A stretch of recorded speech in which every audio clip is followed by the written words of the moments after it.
A visit to Cambridge. Children, this story is a travelogue. This is written by a journalist and writer Firdaus Kanga. Now, what is a travelogue? Travelogue is a book or a lecture about the places visited by or the experiences of a traveler. Okay, and in this story, the traveler is Firdaus Kanga himself. Okay, and he has written this, who is himself differently abled, and he has illustrated about his meeting with the brilliant and completely paralyzed astrophysicist Stephen Hawking at the Cambridge University. Now, the story is all about this meeting. Okay, so now let's start with the story. See, this is a story of a meeting between two extraordinary people, both of them disabled or differently able, as we now say. Okay, now differently able or disabled means a person who has some physical or cognitive condition that affects normal functioning, right? Normal functioning of the body, and they also feel some kind of challenges, okay, in their daily functioning, right? Now, Stephen Hawking is one of the greatest scientists of our time. Now, the story is about Stephen Hawking, and we all know that Stephen Hawking is a great scientist because he is an astrophysicist, and he is famous for his many scientific achievements, right? And now, who is an astrophysicist? A scholar of astrophysics, okay, a person who has studied astrophysics. Now, astrophysics is a branch of physics dealing with stars, planets, etc. Okay, and this person, he has made many scientific developments. Okay, so he suffers from a form of paralysis is, so this is a kind of loss of movement, okay, sometimes sensation also, and this actually disrupts the signal between the brain and the muscle, so a person is not able to move some of the body parts. Okay, so he was also suffering from a paralysis that confines him to a wheelchair. So he was not able to move, so he was on a wheelchair. And allows him to speak only by punching buttons on a computer. So as he was not even able to speak, so he used to express his feelings, his emotions by punching buttons on the computer. He used to translate his words through that machine, okay, which speaks for him in a machine like voice. Now, Firdaus Kanga is a writer and journalist who lives and works in Mumbai. Now, this person is from India and he's a journalist. Kanga was born with brittle bones that tended to break easily when he was a child. So now he also has a condition of brittle bones. If he uses his bones, his body too much, so that brittle bone happens with him. Okay, brittle bone problem happens with him. So brittle bones is a kind of condition which is very prone to, you know, fractures and defects, like losing bone density, etc. So that person is also not able to use so much of his muscles and his bones, okay, because they tend to break easily. So this person also has that condition. Like Hawking, Kanga moves around in a wheelchair, so he can't use his arms, his legs too much, so he also move in a wheelchair. Now that these two men exchange thoughts on what it means to live life in a wheelchair and on how the so-called normal people react to the disabled. Now they had a meeting, they had conversation like how the normal people they react to these differently able people. So let's go through the chapter and then we will know more about it. So Cambridge was my metaphor for England.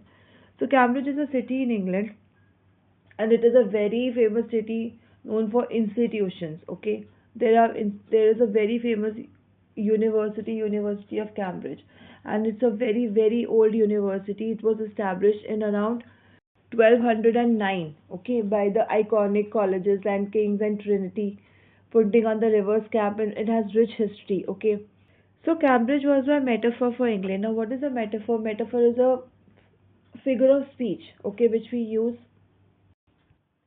to compare two unlike things, okay, to compare two unlike things to each other. Like, for example, if we'll say my life is a roller coaster, now I'm comparing my life with a completely different thing, a roller coaster. So that is why Cambridge was my metaphor for England. And it was strange that when I left, it had become altogether something else, because I had met Stephen Hawking there. Okay, now he had a visit to Cambridge, to this place, and there he got a chance to visit Stephen Hawking. So it was on walking to through Cambridge that the guide mentioned Stephen Hawking, poor man, who is quite disabled now, though he is a worthy successor to Isaac Newton, whose chair he has at the university. Now, as he was walking through the city, his guide, his the person who was guiding him there, the whenever you travel to a new place, you hire a guide, right? So he also had a guide, and this guide mentioned was Stephen Hawking because he also stays there, and he describes him as a poor man because he is differently able. He is disabled, right? And he says he's a poor man, but though is a worthy successor to Isaac Newton. Successor means earlier the now the position which he holds at the University of Cambridge. Earlier that position was held by Isaac Newton. Isaac Newton was also a great scientist, right? We all know about him. So he was also a mathematician, a great mathematician, a physicist, astronomer, then alchemist, then author and inventor. Okay, so he also has done so many scientific discoveries. So now Stephen Hawking holds his position at the university. Then I started because I had quite forgotten that this most brilliant and completely paralyzed physicist, see here, scholar of astrophysics, branch of physics dealing with stars, planets, etc. Now he says I have quite forgotten that this completely paralyzed astrophysicist, the author of A Brief History of Time, one of the biggest bestsellers ever, lived here. This guide refreshes memory about this great scientist. When the walking tour was done, I rushed to a phone booth and almost steering the cord so it could reach me outside phoned Stephen Hawking's house. Now, once the walking tour came to an end, the author hurried to the nearest phone booth and stretched the cord to the extent of almost steering it so that it could reach him outside the booth because he was on a wheelchair. He was not able to enter the phone booth, right? He called Stephen Hawking's room, where his assistant answered the call. He said, there was his assistant on the line, and I told him I had come in a wheelchair from India. Perhaps he thought I had propelled myself all the way to write about my travels in Britain. I had to see Professor Hawking. Even 10 minutes would do. Half an hour, he said, 50 from 3:30 to 4. Okay. So now he called as soon as he called Stephen Hawking's residence, his assistant answered the call. The author introduced himself as someone who came all the way from India. Okay, now his assistant he introduced himself in such a way that I am also on a wheelchair. So maybe the assistant will think that he traveled all the way from India on a wheelchair to write about his traveling experience in Britain. So he and then he also asked the assistant that 10 minutes would also do. Just give me 10 minutes with him. I just want to meet him for 10 minutes and I will ask all my questions. But the assistant told him that I'll be giving you 30 minutes, half an hour from 3:30 to 4. So come tomorrow by 3:30 at the afternoon till 4 you have that slot the next day. Okay. And suddenly I felt weak all over. Growing up disabled, you got fed up with people asking you to be brave, as if you have a courage account on which you are too lazy to draw a check. Now, the author began feeling weak at the moment. He relates how one is constantly told to be brave and cheerful when you grow up being differently able, as if it were that easy. Everyone used to cheer this person, right? These kind of people, everyone cheer them so that they do not, get fed up from their life, right? The only thing that makes you stronger is seeing somebody like you achieving something huge. Then you know how much is possible and you reach out further than you ever thought you could. So he said, in such a situation, the only thing which gives us courage and strength is that seeing people just like you and how big they have done, how big they have achieved, how much they have achieved in their life in such a situation as well. So it is only then you know there is hope and possibility, right? Which makes you go beyond your limits and imagination. So he felt motivated also at that time because he was going to meet a person just like him. He said, I haven't been brave, said his disembodied computer voice. The next afternoon I have had no choice. Now from this paragraph he has reached Stephen Hawking's home and the meeting has already started. So now we will be going through this. Okay. Now these lines are said by Stephen Hawking. He says the next afternoon when Firdaus Kanga he went to see him, Stephen Hawking told him that he hadn't been brave. He spoke in his disembodied computer voice that he had no other option. He said, "I had no other option. This was the only option I have." Okay. He said, "I have no choice. I have to live a life like this only." Surely, I wanted to say, living creatively with the reality of his disintegrating body was a choice. The author wanted to reply that living so creatively, even with his disabilities, was a brave choice, but he refrained from doing so as his guilt took over every time he pushed. Okay, he pushed Stephen Hawking to respond by talking to him. Now he was saying that, but I kept quiet because I felt guilty every time I spoke to him, forcing him to respond. Now because he has to make an effort, right? Even make an effort to even use that computer voice also, he had to make an effort speaking. So he said I was feeling guilty every time also I was asking him question because he has to speak, he has to give effort by speaking from that computer. There he was tapping at a little switch in his hand, trying to find the words on his computer with the only bit of movement left to him, his long pale fingers. Now every time he has to type those answers on that machine, and then only he can give the answer. So he said that disturbing him, I'm actually bothering him, right? Every so often his eyes would shut in frustrated exhaustion. He says he spoke by finding the words on his computer and then tapping a little switch in his hand, with the only remaining movement left in his pale and long fingers. He would get easily fatigued. He would get fatigued. He would get frustrated by doing so, these things. And sitting opposite him, I could feel his anguish. The mind buoyant with thoughts. Mind buoyant means intensively active and vibrant, with thoughts that came out in frozen phrases and sentences stiff as corpses. Now he says he mentions that how he could feel.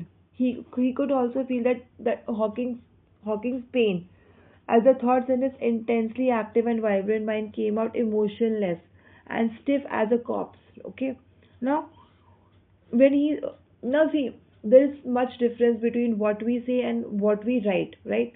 So there is not always possible to write everything what we think, but it's very easy to express our emotions by talking. So this person was lacking those emotions. He just has to reply in limited words through that machine. So this whole paragraph is about that. Now let's proceed. Now why he says stiff as corpses means corpse is a dead body. So he says that a dead body doesn't has emotions. The same way he is also not able to express his emotions. Stephen Hawking. Okay. Now a lot of people seem to think that disabled people are chronically unhappy. I said, I know that's not true myself. Are you often laughing inside? He also shares about his experience that he says that a lot of people think that these kind of differently able people, they are never happy with their life. They are constantly sad and miserable. But he says, as far as he is talking about himself, he says that is not true. Okay. He also asked Hawking if it was true for him, as he was laughing on the inside. Okay, so he also asked Hawking the same question. He said, "No, I am laughing from inside. I am also not sad." About 3 minutes later, he responded, "I find it amusing when people patronize me." Then it took 3 minutes for Hawking to type his answer, right, to respond. He says he finds it entertaining when people are only kind to him because of his different disabilities. And do you find it annoying when someone like me comes and disturbs you in your work? And he also says that you feel annoying when people like me come and keep him away from his work and bother him.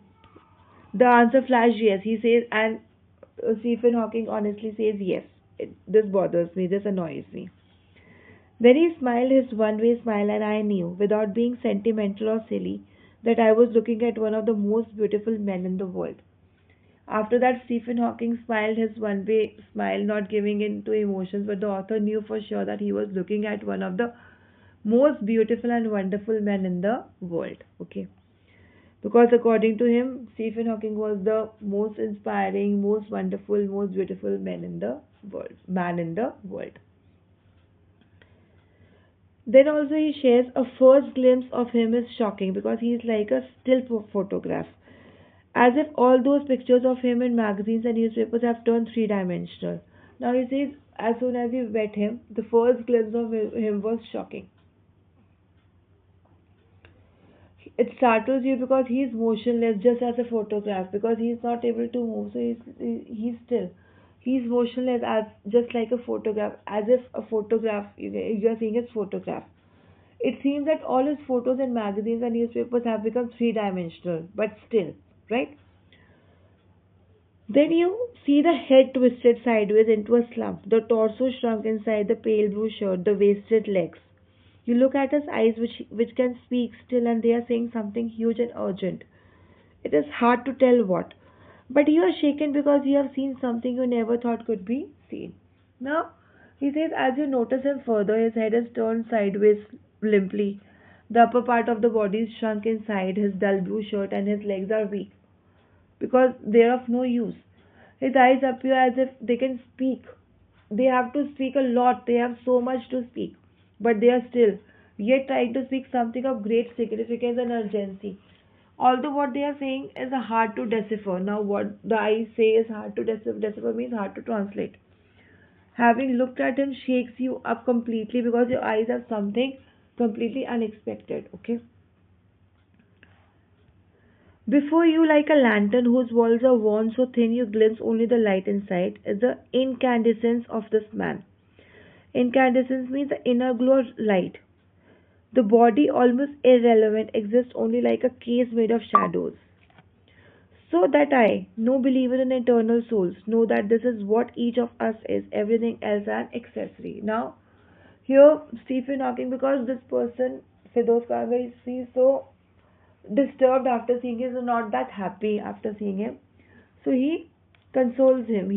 Stephen Hawking consoles him by saying that when you see him, it appears as if he is like a lantern whose walls are so worn out that you can only see the light inside. Now, a lantern, you know, a lantern, just like a table lamp, a lantern. So he says he's like a person whose walls are broken and you can only see the light inside. And yes, before is the inner glow of a man. The inner glow is so glowing, so radiant of this man. It makes you feel that the body is irrelevant, exists only like a case made of shadows. Now, he feels like the inner glow of this person is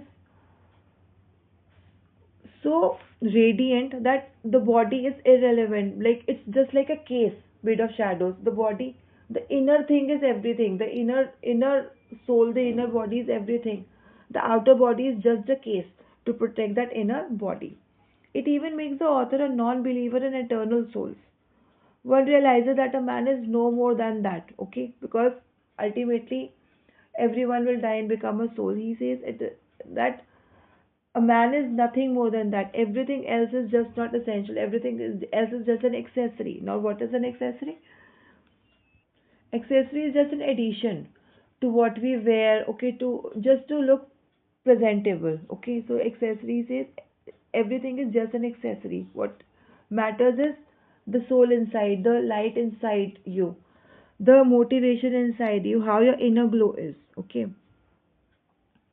see, accessory not essential but extra, though decorative. Now you wear accessories on your dresses like beautiful bells, then accessories are the necklace, all those things just to make you presentable, just to make you look good. What do you think is the best thing about being disabled? I had asked him earlier. Now he asks him, what do you think the best thing is about being disabled? I don't think there is anything good about being disabled, he replies. I think I said you to discover how much kindness there is in the world. Yes, he said. It was a disadvantage of his voice synthesizer that it could convey no inflection, no shades or tone, and I could not tell how enthusiastically he agreed with me. Now, this whole paragraph explains that when the author, means the person Firdaus Kanga, he asked Stephen what, according to him, was the best thing about being differently able.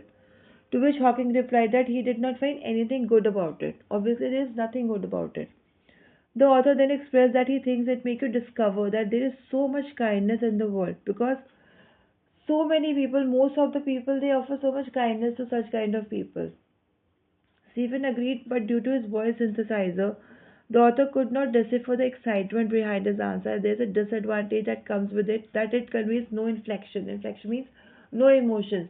So as he was answering this question, he was not able to show his emotions behind his answer, shade or tone, because he was so enthusiastic in answering this question to him that there is so much kindness in this world, right? The people, they offer him so much kindness, but he was not able to convey inflection in his thoughts. Inflection means rise and fall of the voice in speaking.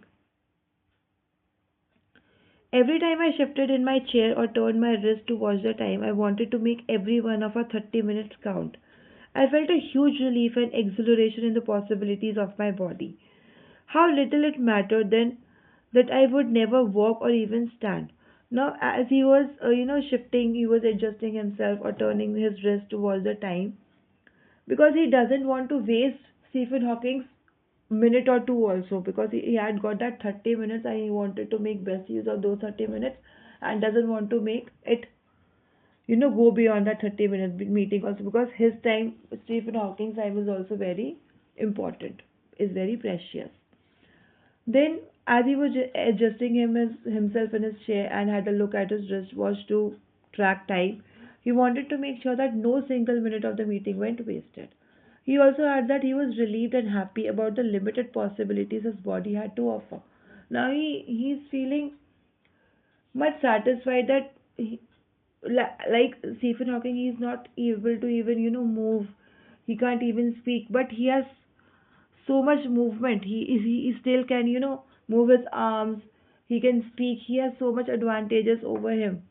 So now he is relieved and happy. In that moment, it almost did not matter to the author that he would never be able to walk or even stand for that matter. Now because he is not able to walk or stand, so it doesn't matter because he has so many more advantages in his body than Stephen Hawking. Okay. He said I told him how he had been an inspiration beyond cliche for me, and surely for others did what thought help him. Cliche means a phrase or idea used so often that it loses its meaning. No, he said, and I thought how foolish I was to ask. When your body is a claustrophobic room and the walls are growing narrower day by day, it doesn't do much good to know that there are people outside smiling with admiration to see you breathing still. Now, this is a very deep paragraph. It has a very deep meaning. The author Firdaus Kanga, he confessed to him how Stephen has inspired him beyond limits, and he was sure that he must have inspired a lot others also. Now he says, "You have inspired me a lot." Stephen Hawking, he's saying to Stephen Hawking, and he also says to Stephen Hawking, "I am sure that you must have inspired many others like me." He asked if this fact made it any better for Stephen. Stephen said it didn't. On hearing his answer, the author felt foolish for even asking such a question. This is because Stephen Hawking feels that when your body is like a very small and suffocating room, like claustrophobic is a very small and suffocating room. Means where you are stuck. You are not able to go out. Not able. No one is able to take you out from that room. So he says the body is like very small and suffocating room whose walls are getting closer day by day. Now the walls are getting closer day by. He's not able to live. He's not able to breathe anymore now because he's stuck there. The fact that people out there are happy, but you are alive does not make much of a difference for you. Now he says that the people around me are happy seeing me, but I am not that happy inside, right?